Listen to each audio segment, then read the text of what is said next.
Hi dear friends and subscribers, welcome to the Cricket Happening Show. I'm starting off this Cricket Happening Show. This is going to be a just update, not a real report, because I'm really running short of time. So it's going to be a very quick report. So first I'm going to take you down to the Kingsmead in Durban, where the fourth one-day international was played, and it was a very important match for both the teams. For South Africa to wrap it up, for Pakistan to level the series, but the latter happened. Pakistan were the ones who actually leveled the series here in Kingsmead. They had a brief flutter. In fact, South Africa was restricted to 234 for 9 batting first, and the contribution coming in from, in fact, South Africa had a very horrid start with both their openers back into the hut of the first two deliveries which was bowled. It was Mohammad Irfan, the pace bowler, who actually provided them the breakthrough by getting 2 wickets of 2 balls and reducing South Africa to 0 for 2 of 2 balls. The first ball that bowled Hashim Amla, he actually fished at a one which was going outside the off stump. Kamran Akmal behind the stumps did the rest, and he was gone for a duck. The next to go, Colin Ingram, came and left as soon as he came, as Colin Ingram was clean bowled by Mohammad Irfan for a duck, which was a ball which was, it was actually looking like it was just swinging, but it kept on coming straight and went and hit the off stump, and Colin Ingram was gone. And what a start for Pakistan there by getting 2 key wickets, and that 2 big wickets there, Hashim Amla and Colin Ingram, back into the hut at 0 for 2. And after that, it was A.B. de Villiers along with Graham Smith, but Graham Smith continued his poor form in the series as Junaid Khan clean bowled him for 12. After that, A.B. de Villiers' knock was very important under the circumstances. In fact, they had significant contributions coming from A.B. de Villiers, who really buckled down. If you look at his innings, it was a really restrained innings under the circumstances. He had good support from David Miller, who was brought into this side, and David Miller definitely showed the reason he was included was because he could use the feet to the spinners, and he did pretty well. He contributed 67 of 77 balls with 7 fours. A.B. de Villiers contributing 75 of 108 balls with 5 fours. Bahadine was a victim of Junaid Khan. He was out for 1. And then McLaren made 11 of 20 balls, 25 coming from Peterson towards the end, cracking 2 fours of the final over to get the South African innings to a sort of respectability from 0 for 2, which they were 34 for 3 when Smith departed, and the score finally reached 234 for 9, with Robin Peterson making an unbeaten 25 of 35 balls with 2 fours. Cleanville contributed 18 of 22 balls with 3 fours. That was pretty much the story as far as the South African innings were concerned. 234 for 9 was on the board. Mohammad Irfan, well, he provided them the breakthrough, and he gave them some very quick wickets there. 9 overs, nobody, 346. The seamers up front really bowled well and really had South Africa struggling, but South Africa slowly recovered with the spinners and other bowlers bowling. Junaid Khan, 9 overs, 2 maidens, 3 for 45, equally shared the spoils with Mohammad Irfan. 3 wickets for Saeed Atmal for 42 runs, 10 overs for 40 for Mohammad Hafiz. Wahab Riaz, 4 overs, went for 16, was a bit economical today. Shahid Afridi, 8 overs, cost him 43 runs. As far as Pakistan were concerned, now 234 was a total which was not a really challenging total on this particular wicket. And what Pakistan did is they really struggled. They also went the South African way, but albeit in a different manner. As the first wicket to go was Mohammad Hafiz, Dale Steyn was the one who actually provided them the breakthrough. In fact, it was a very unusual dismissal that started off the proceedings for Pakistan. And as you know, previously, any person, if one would have observed, what happens is that when the batsmen are taking the run, and if the bowler is actually aiming to run him out, you see that the batsman is running in the direction of the ball. But you know, the new law which has come in, which ICC has got this time, really came into effect because ICC had a law saying that the person is not supposed, when he sees the ball is being thrown, the person is not supposed to run in the line of the ball. In fact, Mohammad Hafiz started doing that, and so what happened was, it was like an obstruction.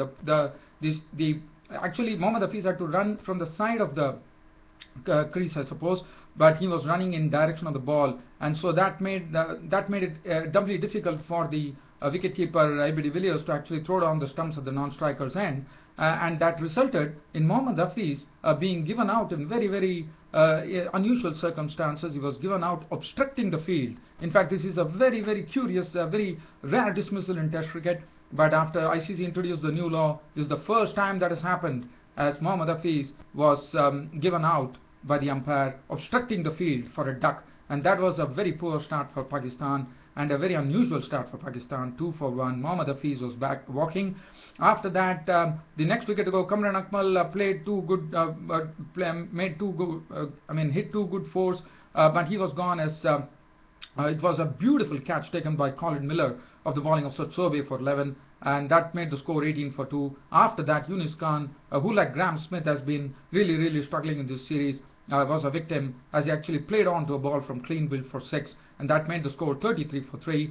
And after that, there was a very splendid partnership which ensued between Imran Farhad, the opener, who contributed 93 runs of 144 balls with 8 fours and 1 6, and he had the admirable company of the Pakistan captain Misbah ul Haq, who really mixed up things in the sense he played aggressively, he played some very good, rotated the strike well with Imran Farhad, contributed 80 runs of 93 balls with 7 fours and 2 sixes to take the score from 33 for 3 to 186 for 4. So that was this was the partnership which really set about Pakistan actually winning this match, because from 33 for 3 the score went on to 186. So that means 153 run partnership, which was the key, and that was the partnership which actually won Pakistan the match. Imran Farhad missing a century, but also played some very good cut shots which he is known for, and he made 93 with 8 fours and 1 6. Misbah ul Haq contributing 80 of 93 balls with 7 fours and 2 sixes. There was a brief flutter. Shahid Afridi came in. The first boundary, the first ball that he received from Robin Peterson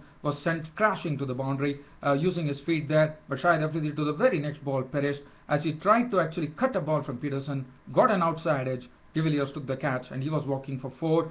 And then Wahab Riaz was run out with a brilliant take by Colin Miller, who actually swooped onto the ball and really slided on and put the bails out. Hit at the stumps. Wahab Riaz was walking. That made the score a bit dicey when Imran Farhat was also gone of the bowling of Steen. And 227 for 7. There was a brief flutter, but in the end, in fact, Saeed Ajmal hit a boundary. Shoaib Malik with a cool head was unbeaten 19 of 19 balls with 3 4, saw them through, and Pakistan winning the 4th one-day international, keeping the series alive, leveling the series, and taking it to the final one-day international on Sunday. What a cracker of a game that should be in Benoni.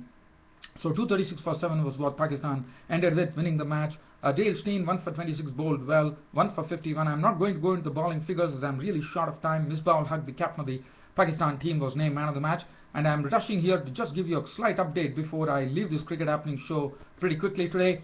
Zimbabwe yesterday, as you know, were rolled out for 175. They had the fallibility against the right arm off spin of Shane Shillingford, once again returning figures of 21.5 overs, 4 maidens, 59 runs and 5 wickets. His second 5-wicket haul in this test series for Shillingford, back-to-back 5-wicket hauls for Shillingford. And what was precisely lacking with Zimbabwe was that they didn't have the good technique against the spinners.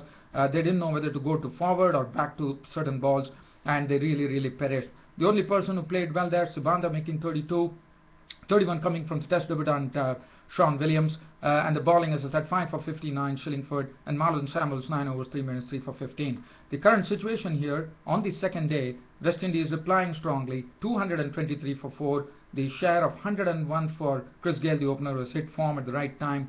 101 with 12 fours and 4 sixes. 24 Powell, he was actually, as you know, Kyle Jarvis was the one who gave them the breakthrough and picked up 2 quick wickets when he had Kieron Powell and Darren Bravo sent to the pavilion for 24 and 0 respectively.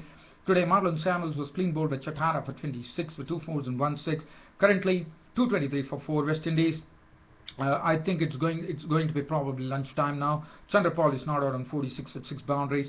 Dinesh Ramdin, the wicketkeeper, is not out on 20. 223 for 4 is the right now the score. As I said, I'm running out of time today, so that's the reason I've really rushed away with this cricket happening show. But as I said, South Africa and Pakistan leveling the series with South Africa, making the 5th and final one-day international, which is coming up on Sunday at Benoni, a great one and an interesting one, and should be a real cracker of a game. So don't miss that on Sunday at Benoni. South Africa versus Pakistan in the 5th one-day international, which ends the one-day series as far as South Africa and Pakistan are concerned. That's it from me, your host Ram, for the cricket show for today. See you all tomorrow. Until then, it's goodbye. Thank you.